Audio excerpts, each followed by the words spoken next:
Hello everyone, my name is Andrew Kennedy.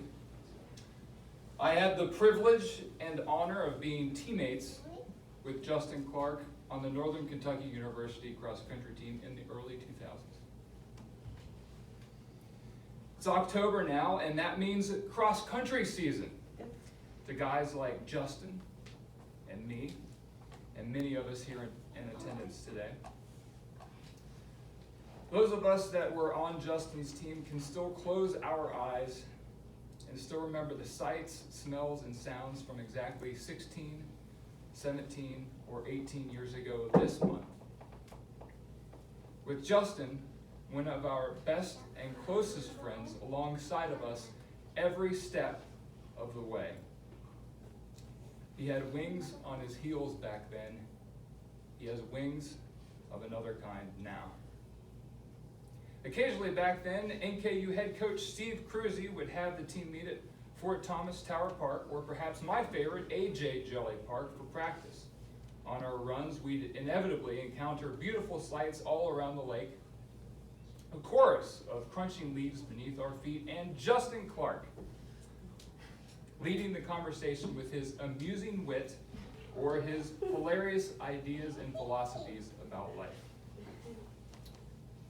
All of this much to the entertainment of us, his fellow teammates. There was rarely a dull moment on a run, or at any other time, for that matter, with Justin Clark. Justin was very bright and very driven. I admired how hard he pushed himself to learn more. I could stand here and list all of the academic honors Justin had accumulated over the years. We've already done that. They are incredible and they are valid honors, but they take a long time and they bore us to death. So let us stick to the fun stuff. Justin's unique brand of humor. I got to know Justin during that very unique period of life as boys transition into men. And I got to bear witness to all the hilarity one might assume could occur with it. Justin loved to tell stories about, quote, one of NKU's greatest runners of all time, Mike Polanski. This to the innocent, fresh class of NKU cross-country recruits. Now, Mike Polanski was Justin's made-up, larger-than-life NKU cross-country legend. He tells stories about Mike Polanski that bewildered and at times horrified the new NKU freshman that assumed Mike was real. He also at times would use some of these stories as a tool to try to get freshmen to do something ridiculous. A favorite story of his, and I quote, Mike Polanski, that guy's a genius. Did you hear about the time he was having trouble sleeping? He decided to shave only one leg, so it would be like he was sleeping next to some hottie and he wouldn't feel so alone. Mike says he now sleeps like a baby ever since. It works. Hey, freshman, you should try shaving one leg and see if it works for you. It was worth a shot, but no one ever shaved one leg like he had hoped. Until now. In honor of you, Justin, I shaved my right leg just for you. There you go.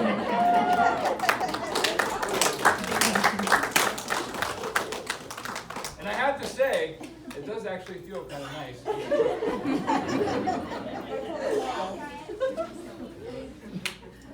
Mike Polanski's stories would get more absurd as the season went on before freshmen either caught on and figured it out, or they were informed about the running joke, so they could help stoke the fire for the next class of freshmen and add any new Mike Polanski stories they wanted.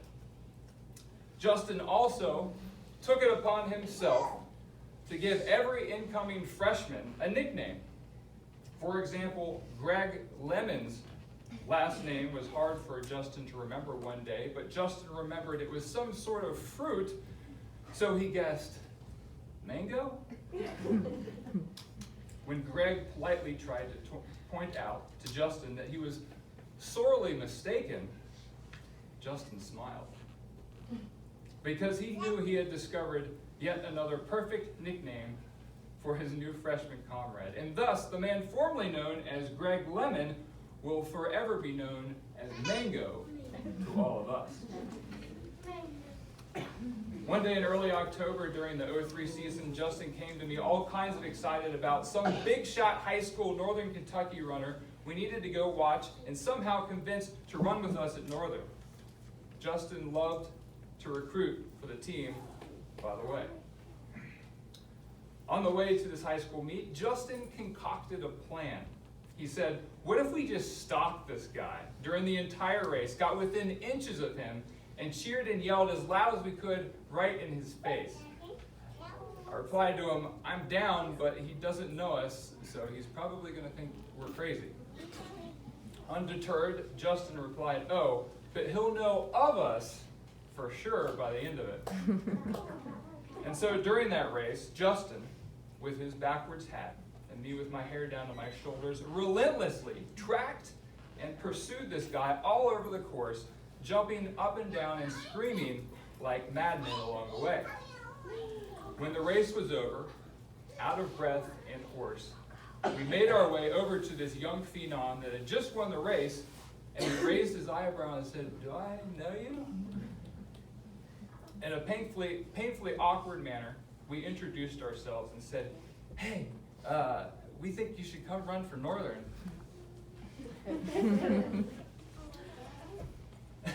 And wouldn't you know it, Keith Knapp decided to run at Northern, and he did extremely well.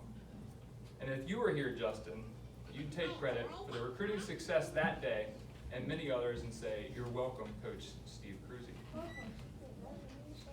Justin was a great competitor. He loved running and loved to laugh. He loved being around his friends and family. He would always look for a reason to celebrate. On my 21st birthday, I was all alone in my dorm at NKU, and it was Justin Clark who called me up, picked me up, and took me back to his house where he threw a drink in my hand and invited me to raid his parents' fridge for any food that I wanted. And if you know me, you know that normally people protect their refrigerators for me when I come over, and for good reason. Thank you, Scott and Gail, and Kelsey and Seth, for all the food that I and the rest of the team had over those years.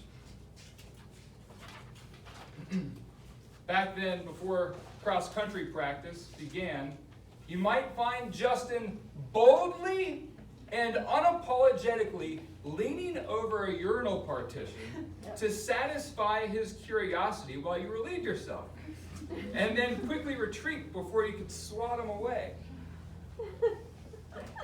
But Justin would at least have the courtesy to wait until you got back to the stretching circle before he announced to the team where you ranked.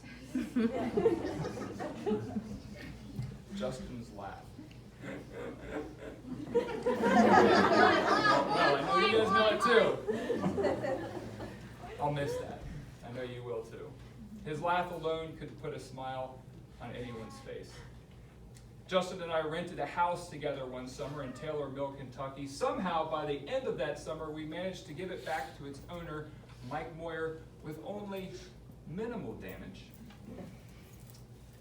Justin loved his family and friends with such ferocity, and I saw how that love brought him to his knees when his beloved brother Brad died.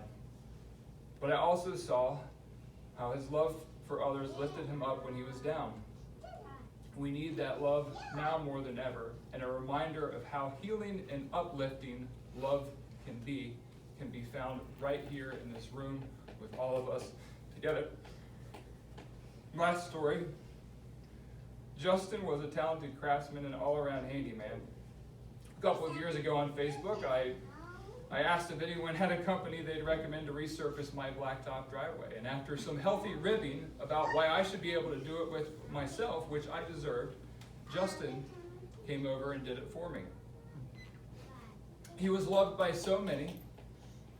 He gave us all so many great memories, and I believe those memories are gifts that Justin gave all of us to call upon when we need a smile. An old English proverb says, "A good laugh and a long sleep are the two best cures for anything." I don't know why, but I like that and thought Justin would agree, so I wanted to put that in here. Finally, I want to take a moment to recognize Justin's family. We are all grieving with you tremendously. We love you so much. We share in your pain and loss, and also in your incredible joy with having known Justin Clark. I want to take a moment to recognize Justin's children, Cora and Jackson, and make sure they know their father was a good and wonderful man. Justin was a fast guy on the track and cross-country course. So many times he would beat me to the finish line and then still turn around and cheer me and others in the rest of the way. Justin may have beat us all to the finish line, but I know if he were here, he'd still be cheering and rooting all of us on in our race. Justin Clark, I'm truly grateful for every step and every stride we got to take together as friends.